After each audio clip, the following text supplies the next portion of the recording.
বলছি। হ্যাঁ, আমার মেয়ে অনেকদিন আগের থেকে, মার কাছে আসার আগের থেকে ও একদিন স্বপ্ন দেখে। আচ্ছা, স্বপ্নতে দেখে যে একটা কালো ছোট্ট সাপ ঘরে ঢুকলো আমাদের। ঢুকে সিধা, আমি ঘুমাচ্ছিলাম বেডে, আমার গিয়ে আমার পায়ের উপরে পুরো পেঁচিয়ে বসলো। বসার পর আমার মেয়ে কি করলো, ওটা দেখে দৌড়ে গেল পেছনে, কেননা আমার মেয়ে জানে আমি খুব ভয় পাই কালনাগিনী সাপকে। তো মেয়ে দৌড়ে গিয়ে বললো, মেয়ে কিছু বলেনি, মেয়ে মনে মনে ভাবছে আরে মা তো ভয় পায়, মায়ের পায়ের উপরে কেন বসেছে। তো আমার ডগি আছে, আমি ডগিটাও পেছন পেছনে গেছি যখন আমার ডগিটাকে মনে হয় মেয়ে বুঝতে পেরেছে, মানে একটুখানি এরম করেছে। তো আমার মেয়ে গিয়ে বলছে, মেয়ে তখন দূরে দাঁড়িয়ে রয়েছে, হঠাৎ করে মেয়ের কাছে ছোট্ট বাচ্চা দুটো এসছে, একদম মুখটুকুনি দেখতে পাচ্ছে, একটা সুন্দর সাঁওতালি বাচ্চা, একদম গায়ের রং একদম সাঁওতালিদের মতন, ছিমছাম গায়ের রং, কালো একদম, ওরম এসছে। হ্যাঁ, এসে হ্যাঁ ওর সামনে এসছে, আমার ঘাটা দিচ্ছে। ও এসে আমার মেয়ে বলছে, তুমি আমার পুপুকে কামড়ালে, আমার ডগিটাকে কামড়ালে। বলে কই দেখ কামড়িয়েছি নাকি, তখন তাকিয়ে দেখে না তো রক্ত নেই। তারপরে বলে কি তুমি তা বলে তুমি জানো মা তোমাকে ভয় পায়। বলে জানি তো ভয় পায়, তো বলে যে আমি তোদের কোনো ক্ষতি করব না, তোদের ভালো করব আমি সব সময় বলে।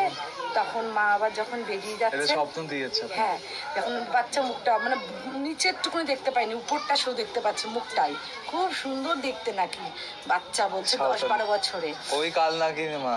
তারপরে যখন বেরিয়ে যাচ্ছে তখন দেখতে পাচ্ছে আমার দরজা দিয়ে না কোথাও দিয়ে চলে যাচ্ছে, লাল মেঠো পথ দিয়ে চলে যাচ্ছে। তারপরে স্বপ্ন দেখছে একদিন যে ঘরের মধ্যে সাপ সাপ সাপ, চারিদিকে সাপ, দেওয়ালে সাপ। তখন ও না হঠাৎ করে দেখি একটা সাপের মাথার মধ্যে চুল, পুরো মাথার মধ্যে চুল। ও দেখে মা বাঁচাও বলে চিৎকার করে উঠেছে, তখন ওর ঘুমটা ভেঙে গেছে। তারপরে আবার স্বপ্ন দেখছে কলে গেছে জল আনতে, দেখছে কি নিচে সাপ চারিদিকে, কিন্তু তার গায়ে পা লাগছে না। তারপরে আমরা খুব জাগ্রত, এই জন্য মা অনেক দিয়েছে। তারপরে আমার মেয়ের আমি একদিন হঠাৎ করে দেখতে পাচ্ছি মোবাইলে ছবি, দেখতে পেয়ে আমি বলি মা তুমি কোথায় আছো, একটু যদি যে অ্যাড্রেসটা পেতাম তাহলে তো যেতাম। তারপরে অ্যাড্রেসটা আমি ঠিক 2-4 দিন পর অ্যাড্রেসটা পেয়ে গেলাম মোবাইল থেকে আপনাদের। তারপরে আমার মেয়ে এখানে একটা জায়গায় চাকরি করতো, কিন্তু অনেক জায়গায় যেন চাকরির চেষ্টা করছিল, কিন্তু ভালো হচ্ছিল না। এখানে আসার পর মা একদম মন পছন্দ চাকরি, জিনিস বলতে মা শুধু ফুল দিয়েছে আশীর্বাদে, শুধু ফুল দিয়েছে। আর এত ওর মন পছন্দ চাকরি হয়েছে মুম্বাইতে। মুম্বাইতে পেয়েছে, অ্যাকসেঞ্চারে ইউএস প্রসেসে হয়েছে, খুব ভালো চাকরি হয়েছে, HR এর পোস্ট হয়েছে। আর পিক অ্যান্ড ড্রপ গাড়ি দিয়েছে ওকে আসা যাওয়ার জন্য। মা একদম খুশি করে দিয়েছে। তোমার মেয়েকে তাকিয়ে দিয়ে, হ্যাঁ চোখ খুলে তাকিয়ে, ওই যে ওর সাথে কথা বলেছে, সেই জুড়ে তো জয় মা মনসা দেবীকে, জয় মা মনসা দেবীকে, জয় মা মনসা, জয় মা কালনাগিনী মায়ের জয়, জয় মা।